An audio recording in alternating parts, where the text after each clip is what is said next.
Welcome to the Ocean Community 50 Over 50 series, presented by the Ocean Community Chamber of Commerce.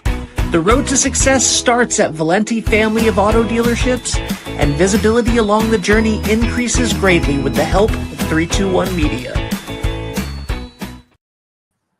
Hello, everybody, and welcome back to 50 Over 50 with the Ocean Community Chamber of Commerce. My name is Ben Barber from 321 Media. I want to say a huge thank you to Valenti family of dealerships. Right there, there's their logo. And today I am super excited because once again, it is somebody that I have never met before they walked in the door, although you look incredibly familiar. Today's honoree for 50 Over 50 is Susan Denice, and she is the portfolio manager for Mancini Beverage. How are you? I'm good. Thank you. Thanks for having me. Thank you for being here. Yeah. See, now this is nice for me because I just get to turn to you and I don't know anything else about you, which is my favorite types of episodes. My favorite types of episodes is getting to, it's like a little scavenger hunt for me. Right. And I'm very excited about that. So tell me about who you are before we get into what you do. Just give me the 30 seconds. Who are you? Wow. I am a Westerly resident. I am the mom of a great son. I work full time at Mancini Beverage. I've been here in Westerly for 20 years. I thought I was going to stay one. Where are you originally from? I'm originally from Rhode Island, but I moved back to Rhode Island from New York City. And I took a job in Connecticut and decided I wouldn't go over the border. So I said, let's try Westerly. And then I thought, well, I think I can do this for a year, moving from a big city to a very small town. And Sure. I said, I give it a year. And now it's 20 years later and I'm still here. Listen, at least we have that one block, right? the High Street and Canal Street. Right. I moved, I went to college in New York City. Yep. And when I came back, we got an office in downtown, and I was like, I love this because this one street reminds me of New York, and then everywhere else is home. Well, it reminds me a little of Brooklyn. Yes, not Manhattan. Right. Not Manhattan. No. Right. That'd be amazing if there was just like a 75-story skyscraper right next to Pooch's poorhouse. That would make no sense. But So you moved for 1 year, and then we got you for 20. Mm-hmm. That's what happens here in Westerly. It's the vortex. So how did you get into the beverage industry? Wow. So I'll make that one a short story. I was a commercial photographer for about 15 years. I did like all catalog photography out in New York, like Neiman Marcus, Lord & Taylor, Chico's, that kind of stuff. Traveled around a lot, shooting catalogs. The building I was in was about 4 blocks away from the Twin Towers. And so when that happened, our building wasn't able to be utilized for some time. I started working with other photographers doing commercial production for various things like De Beers Diamonds, Absolute Vodka, doing behind the scenes stuff, basically producing commercials. And it really wasn't satisfying. So I kind of thought that I would come back to Rhode Island and go to school for art education, which is really what I wanted to do in the first place, was teach photography. So I came back to Rhode Island and I went to Rhode Island College for a little while. That was probably, turned 30 right around that time. And I worked at a French restaurant at night and then went to school during the day. Ooh la la. Ooh la la. Rue de l'Espoir. Yes, okay, that was the name of it. The Street of Hope, right? And I met a wine sales rep there who turned me on to different things about wine. I didn't really know very much. And at some point I had a bad breakup and he said, you should go to Sonoma, go to wine country and explore and get out of your head. And I went for a couple of weeks and I rode my bike around and I fell in love with the experience of being on a vineyard, growing grapes, farming, breaking bread with people, learning about their backgrounds, of course, when you live in New York, you meet so many different types of people. Absolutely. When I moved back here, I felt like I was kind of missing that. So when I went out to Sonoma and that area, I met all sorts of different people, and I just thought, this is such a great way to live. It felt very honest to me, but also slightly luxurious. Of course, you're drinking wine. But I came back to Rhode Island and thought, I'm going to reach out to some local vineyards to see if they need any assistance, even just kind of coming on the weekends and working for free just to gain knowledge. And so I emailed Jonathan Edwards Winery, and they got back to me and said, I think you sent your resume to the wrong place. I said, I know I don't have any wine experience, but I'm willing to learn. And I left my... Did they really say that? They did. They said, I really think you might have sent this to the wrong place, because it was all like photography, production. And I was like, hey, I'm just looking to see if you guys need some wine help. Yep. And so I That's left perfect, Rhode Island College, I think 6 months before I was going to get the degree, and moved to Westerly, and just have never looked back. I started at Jonathan Edwards Winery and worked in the tasting room, and then quickly just started working on a distribution company for them to distribute in Rhode Island. It's so fantastic. Yeah, that's really awesome. So tell me a little bit about Mancini Beverage. Mancini Beverage was a pretty awesome place. I've been working on properties for a very long time, small businesses. And at some point I just decided, let's get back into sales, because I went from sales kind of work on properties. And then I said, let's get back into sales. And it's really the first corporate environment that I've ever worked in. They have a lot of different portfolios that they distribute. Rhode Island, they also own companies in other states as well. Spirits, wine, champagne, the whole 9 yards. Non-alcoholics, we distribute all over Rhode Island, between liquor stores and restaurants, whatever. And so they're probably one of the larger distribution companies in Rhode Island. Wow. Mm-hmm. That's right. Do you still love it?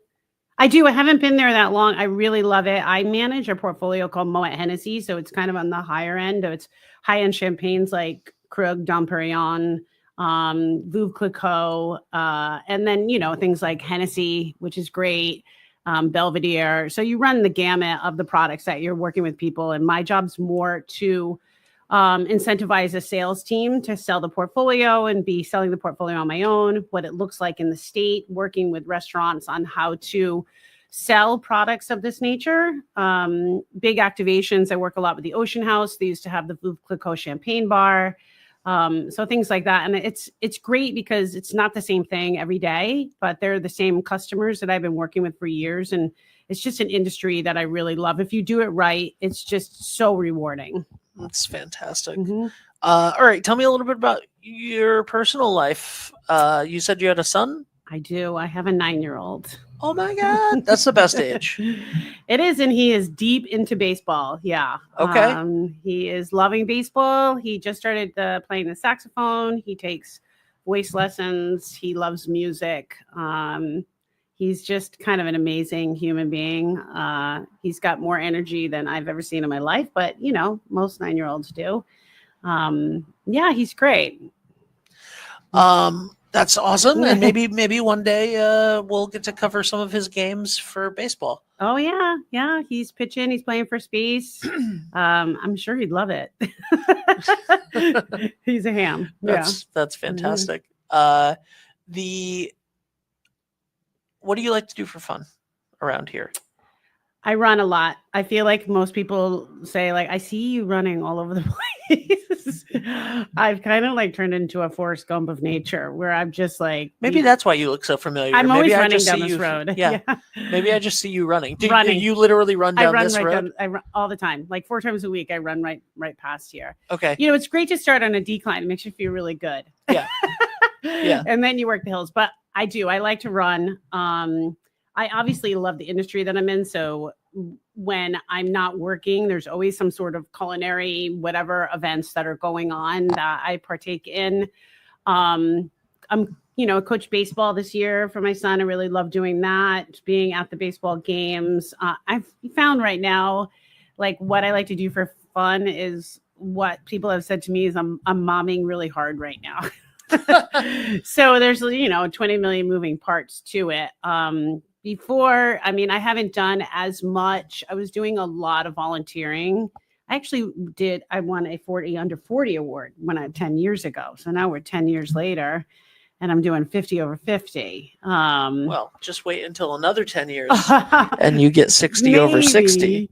I was doing a lot of volunteer work in Westerly and fundraising and whatnot. And I thought that was really rewarding. So I'm actually just starting to dip my toe back into doing things like that, finding the time to make sure that I'm giving back to the community that really gives so much to me. What were the nonprofits and volunteering that you did back then? Well, it started more like when I moved back to Rhode Island with my photography. I ended up heading out to Mali, Africa for some time, photographing for a company called Epivax, which was doing research in hospitals out there for HIV awareness. And so I would document their hospitals and with them and kind of lived out there for a month or so, and then came back and did some fundraising with the photography to kind of put more awareness on what Epivax was doing in a face, but also, collect some funding through the actual fundraiser, the gallery exhibits. And I kind of like caught a bug there, thought it was really great. It felt really great to kind of give back to something. We get so caught up in kind of, thinking of ourselves at times, especially if we're going through hard times. We have a tendency to think about ourselves. And I always read this quote from Mother Teresa that said, depression is it's greedy because all you're doing is thinking about yourself. If you can stop thinking about yourself and then think about somebody else, then you stop thinking about the depression. Yeah. And so I thought about that a lot, and I thought how good it felt to give back. So when I moved here, I did some stuff with the Warm Center. Jean at the time was the person that ran it. She is no longer with us, but I had done some things with them, organizing the people for events for her, the people that were living at the Warm Center. And then I moved on to doing things with the Chamber of Commerce, started the Young Professionals Network with Sergio Sharenzia, and we did a lot of fundraising for United Way. I did a cocktail challenge with them. We raised a lot of money. I remember that. Yeah, that was 2013, somewhere along that time. And then we had Hurricane Sandy, and I did the Musqueamcat Beach benefit. And so that was in a bunch of locations downtown. We raised, I think it was like $28,000 in a matter of 5 hours in putting people's artwork in locations of what they thought about the beach. And it was very easy and accessible to people. So it wasn't, I do a lot of fundraisers with the culinary world, and it's nothing to put them down, but it's these big extravagant dinners for $250, $300, right? Let's say we're raising money for the homeless and somebody goes out and they buy $1,000 dress to attend this event. But in my opinion, we should just feed the homeless. Like, let's bring them to dinner and actually feed them and save all that money of this big extravagant dinner, right? Yes, so yes. When I look at fundraisers, I think kind of the same thing is like, we're going to do a fundraiser downtown to raise money for some of the businesses in Musqueamcat that were hurt. And I thought we got to make it accessible to everybody. So I think it was very cheap to get in one door. It got you all 3 locations. And then you can buy artwork when you were there. And there were bands, I think there were 3 or 4 bands in each location that donated their time through the course of the day. And the streets were flooded. It was great. It was such a great turnout. And at that time, Lisa Kinnicky asked me to go on the board of the Chamber of Commerce. So I did that for some time.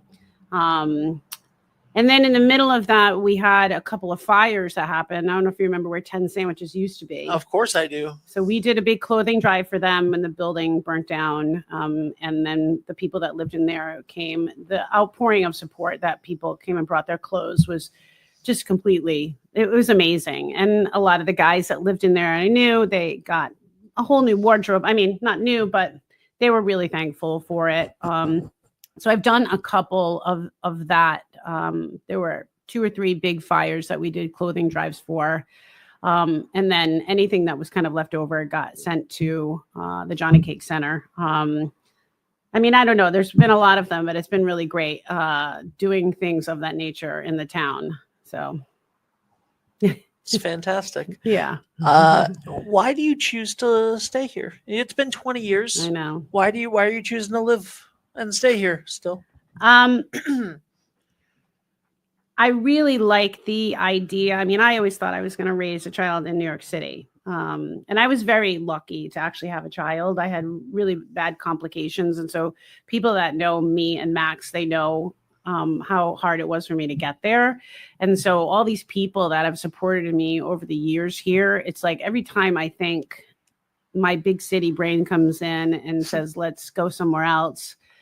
Every time I think about that, I then immediately come back to like, look at what we've built here. You know, my son can eventually can ride his bike down to the Y or to the park or to a skate park or whatever it is, the United Music School, the School of Music that he's doing stuff with. And there's people that surround him that know him, take care of him. You know, it's that thing. It's like, it takes a village. And I've built amazing friendships here and, you know, people that I definitely call family. Even my neighbors who I only met a couple of years ago, we're just like, it's hard to meet people like that.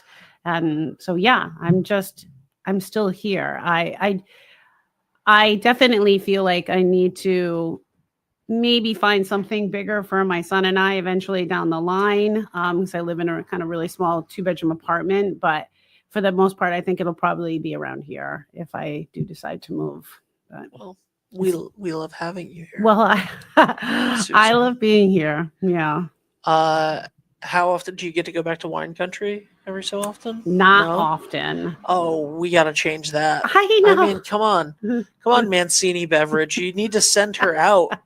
That should be that's a business trip now. It is a business trip. That's a business trip now. Right. I'd more like to go to Mexico for tequila. Okay. Oh, that would be great. Yeah. That would be great.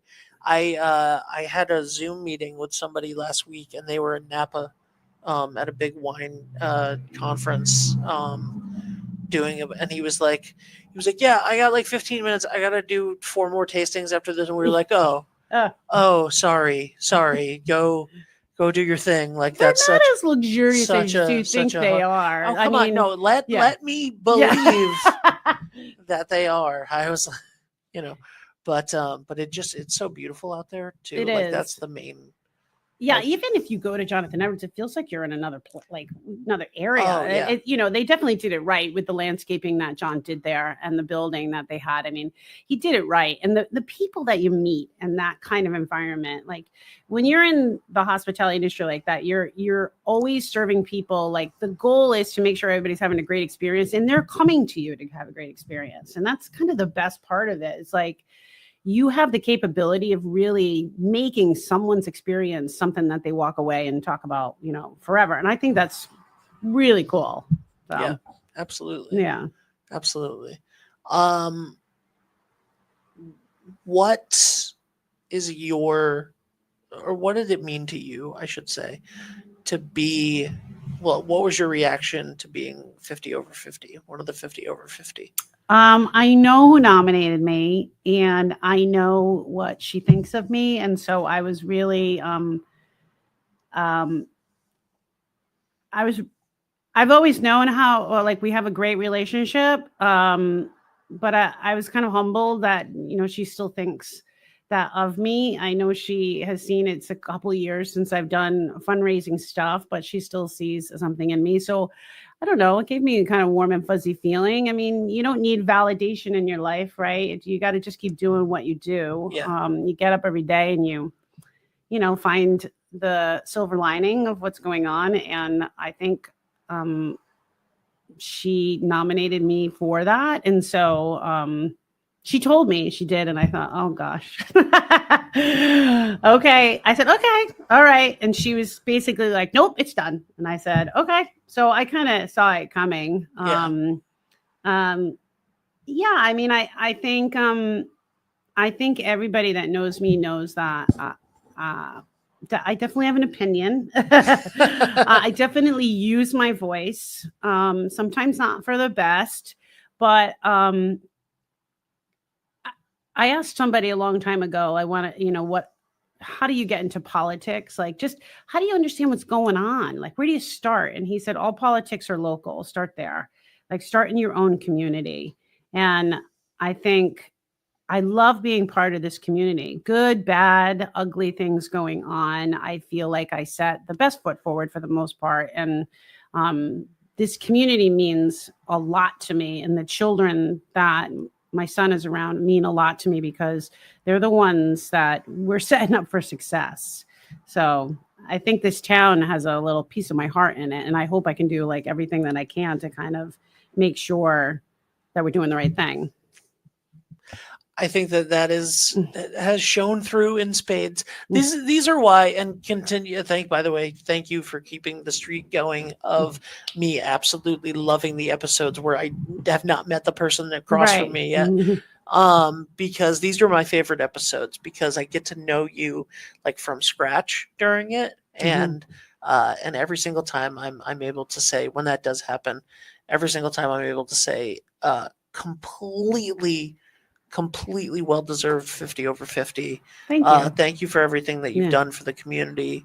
Thank you for choosing to live here for the last 20 years and to make it a little bit of a better place. And congratulations with all the success over at Mancini Beverage. And I wish you much, much more of that. And, come on, Mancini, send her to Mexico for the tequila. Okay? Because there's so many different types of tequila. Right. There's tequila that doesn't taste like tequila. Like there's, oh God. Yeah. Go. Yes, this is awesome. You should definitely, next time I talk to you, I want you to have been in Mexico. So thank you so much. Anything you want to plug before we go? I don't know. I feel like at this time in the world, I'm just going to keep my mouth shut. There we go. All right. Well, thank you guys so much for watching. Thank you to the Ocean Community Chamber of Commerce, to Valenti Family of Dealerships. My name is Ben Barber from 321 Media. We'll see you guys soon. Bye for now.